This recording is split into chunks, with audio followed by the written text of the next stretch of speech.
কারিগরি ত্রুটির কারণে আগারগাঁও থেকে মতিঝিল পর্যন্ত মেট্রো রেল চলাচল বন্ধ রয়েছে। ত্রুটি সমাধান করে সন্ধ্যার পর আবারও চালু হতে পারে বলে জানিয়েছে ডিএমটিসিএল এর এমডি। সকাল ৯টা ৪৫ থেকে এ ত্রুটি দেখা দেয়, তবে উত্তরা থেকে আগারগাঁও পর্যন্ত ট্রেন চলাচল স্বাভাবিক রয়েছে। এদিকে অফিস সময়সূচিতে মেট্রো আংশিক বন্ধ হওয়ায় চরম ভোগান্তিতে পড়েন চাকরিজীবীরা।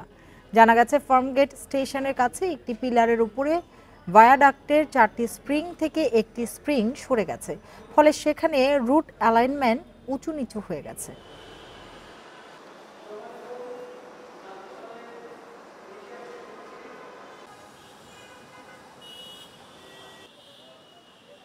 কারিগরি ত্রুটির কারণে আগারগাঁও থেকে মতিঝিল পর্যন্ত মেট্রো রেল চলাচল বন্ধ রয়েছে। যেমনটি আগেই জানাচ্ছিলাম, ত্রুটি সমাধান করে সন্ধ্যার পর আবারও চালু হতে পারে বলে জানিয়েছে কর্তৃপক্ষ। এ নিয়ে আরও জানাতে রাজধানীর ফার্মগেট এলাকা থেকে আমাদের সাথে যোগ দিয়েছেন সহকর্মী আলামিন হক অহন। অহন, একটু বলবেন যে মেট্রো রেলের ত্রুটির বিষয়ে বিস্তারিত কি জানা গেল, আর ত্রুটি সমাধানে আসলে কতখানি অগ্রগতি রয়েছে, কখন চালু হতে পারে মেট্রো? সমাধানের জন্য আপ্রাণ চেষ্টা চলছে। সেই সকাল ৯টার পর থেকেই কারিগরি যে টিমটি আছেন তারা এখানে আসেন, তারপরে মূল সমস্যা কি সেটি তারা জেনে তারপরে যে যন্ত্রগুলো দরকার সেগুলো নিয়ে আসেন এবং তারপর থেকে কাজ চলছে। আমি দেখাতে চাই সেই দৃশ্য, সেই কাজ এখনও চলছে। এখন থেকে আরও আধা ঘন্টা আগে এখানকার যারা কাজ করছিলেন তারা জানিয়েছিলেন ১ ঘন্টার মধ্যে হয়তো তারা শেষ করতে পারবেন, তবে এখন মনে হচ্ছে না ১ ঘন্টার মধ্যেই শেষ হবে। আপনাকে জানিয়ে রাখি, এই যে কাঠামোটি উপর, এই খুঁটির উপর যে কাঠামোটি থাকে তার মাঝখানে একটি বিয়ারিং প্যাড থাকে, অর্থাৎ এই যে ভায়াডাক্টগুলো একটি বিয়ারিং প্যাডে থাকে, সেই বিয়ারিং প্যাডটি খুলে পড়ে গেছে। এমন নয় যে বিয়ারিং প্যাডটি নষ্ট হয়ে গেছে, তা নয়। এবং এখন যে কার্যক্রম চলছে সেই বিয়ারিং প্যাডটি যেটা সকালবেলা খুলে নিচে পড়ে গিয়েছিল সেটি কিন্তু আবার নতুন করে তুলে আবার সেই যথাস্থানে দেওয়ার চেষ্টা করা হচ্ছে। আপনাকে জানিয়ে রেখে, এই বিয়ারিং প্যাডটি তৈরি মূলত উন্নত মানের রাবার এবং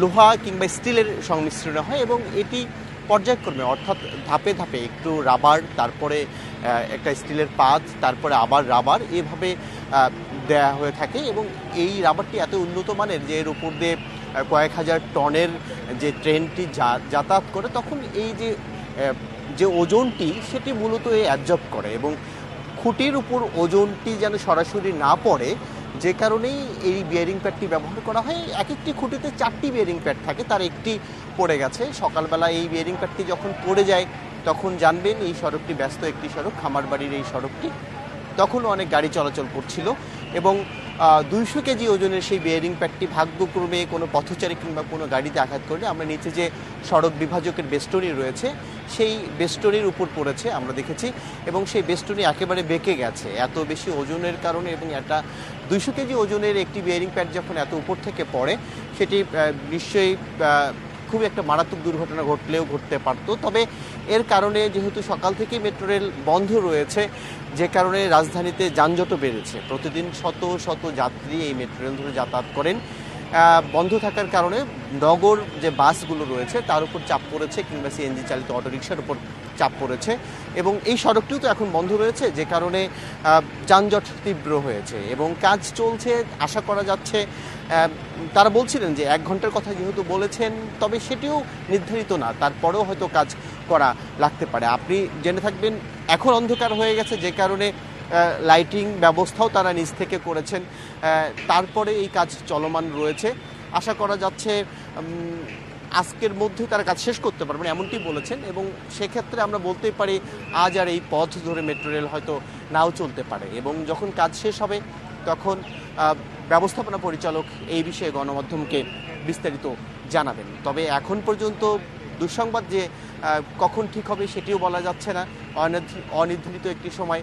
এবং আমি যেমনটি বলছিলাম, 200 কেজি ওজনের এই বিয়ারিং প্যাডটি কিন্তু খুবই উন্নত মানের হয় এবং এটার দামও অনেক হয়ে থাকে। নানান কথা হচ্ছিল যে কিছুদিন আগে মেট্রো রেল চালু হয়েছে, তার মধ্যেই কিভাবে এমন একটি স্থাপনার একটি অংশ, একটি যন্ত্র কিভাবে খুলে পড়ে যায়। আমরা এখানকার কারিগরি বিষয়ে যারা জানেন তাদের সঙ্গে কথা বলেছি, তারা বলছিলেন যে এই বিয়ারিং প্যাডটি কিন্তু কোনো বেষ্টনীর মধ্যে থাকে না, একেবারেই যে ভায়াডাক্ট রয়েছে তার নিচে এবং খুঁটির মাঝখানে থাকে, অর্থাৎ উপরের ওজন এবং নিচ থেকে যে খুঁটি এটির মাঝখানে দেওয়ার কারণে এটির আর বেষ্টনী দেওয়ার প্রয়োজন পড়ে না এবং প্রতি কয়েক মাস পর পরে এগুলো তারা খুলে দেখেন এবং পরিষ্কার পরিচ্ছন্ন করেন, কিংবা সেই বিয়ারিং প্যাডটি ঠিক কথা বলছেন যে খুলে পড়ে গেছে, এটা কি আসলে এই কারিগরি ত্রুটি নাকি নাশকতারও কোনো সন্দেহ করা হচ্ছে? এটি দুর্ঘটনায়, যেহেতু এটি নষ্ট হয়নি, তারা বলছেন এটি খুলে পড়ে গেছে এবং সেটি আবার যথাস্থানে দিলেই নতুন করে মেট্রো রেল চলতে পারবে। অহন, আপনাকে অনেক ধন্যবাদ আমাদের সাথে যোগ দেওয়ার জন্য।